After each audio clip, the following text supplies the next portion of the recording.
What happens if a parliament seat becomes vacant? Hello everyone, my name is Renato Costa, this is Aussie Law, and today we will look at what happens if a seat in the Senate or in the House of Representatives becomes vacant.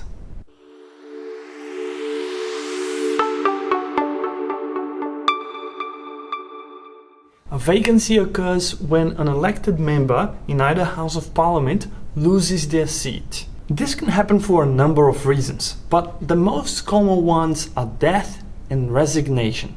But there are some other ways in which a seat can become vacant as well. Sections 20 and 38 of the Commonwealth Constitution, for example, refer to something that is called an absence without leave. That happens when a senator or a member in the House of Representatives does not show up for any sessions in a period of 2 consecutive months without the permission of the House. Another possibility would be the expulsion of a member from Parliament, or even a supervening disqualification according to Section 45.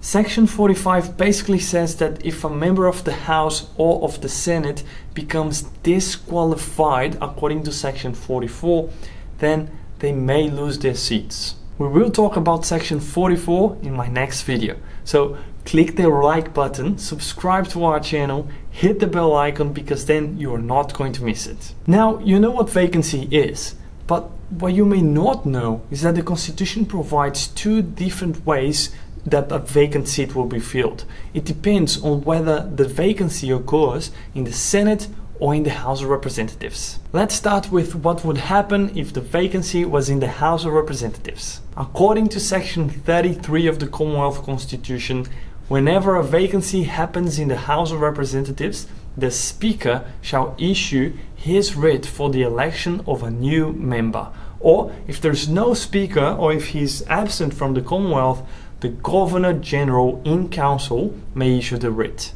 This means that there will be new elections. This is called a by-election.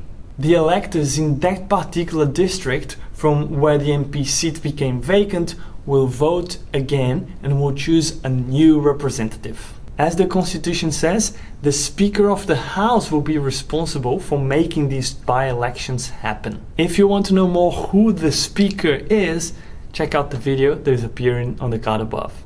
Okay, that was kind of easy. If there's a vacant seat in the House of Representatives, we'll just have new elections. But what happens then if there's a vacancy in the Senate? First, let me tell you what Section 21 of the Constitution says. Whenever a vacancy happens in the Senate, the President, or if there is no President, or if the President is absent from the Commonwealth, the Governor General shall notify the same to the Governor of the state in the representation of which the vacancy has happened. So the first rule is that the Governor of the state in the representation of which the vacancy happened must be aware of the vacancy. Remember that in states elections, it is the Governor of the state, the person who issues the writs for election. So he or she must be aware of that. And of course, since the Senate is the House of the States, the Governor of the state must be aware that, at least momentarily, their states are being underrepresented in the Senate. Now, the true regime of the vacancies in the Senate is expressed and laid out in Section 15. And Section 15 today is different from what it was in 1901 when the Constitution was enacted. This section was amended in 1977 by the constitutional alteration Senate Casual Vacancies. Do you know why? Remember that in the video about the constitutional crisis, I mentioned 2 vacancies in the Senate? One, when a Labour senator went to the High Court. That seat was filled by an independent. And the other, when a Labour senator died, he ended up being replaced by someone who did not agree with the position of the government. Because of those changes, the balance in the Senate changed. And so this constitutional alteration came to avoid that same situation from happening again. So let's go to Section 15. It is a long session, so I've made some adjustments to it. If you want to see the full version, the total version of it, you can use the link that I provide in the description of this video and go to the Constitution and read straight from there. But it basically says that if the place of a senator becomes vacant before the expiration of his term of service, the House of Parliament of the state for which he was chosen, sitting and voting together, or if there is only one house of that parliament, that house shall choose a person to hold the place until the expiration of the term.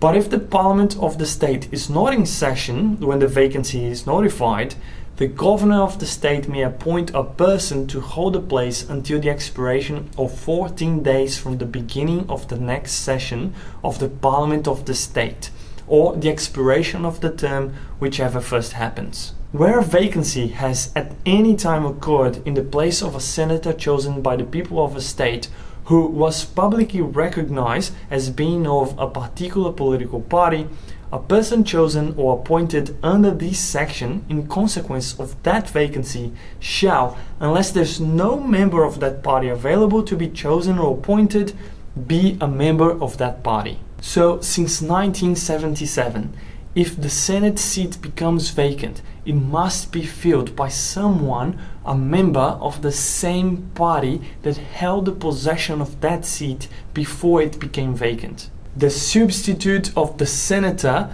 that led to the vacancy of the seat must be a member of the same party of that senator. This is a guarantee that the party will maintain their position in the Senate, because the new member, the new senator that will replace the former senator in the same seat, must be of the same party as the one who made the seat become vacant. But what if the senator is an independent, you're asking? That's a good question.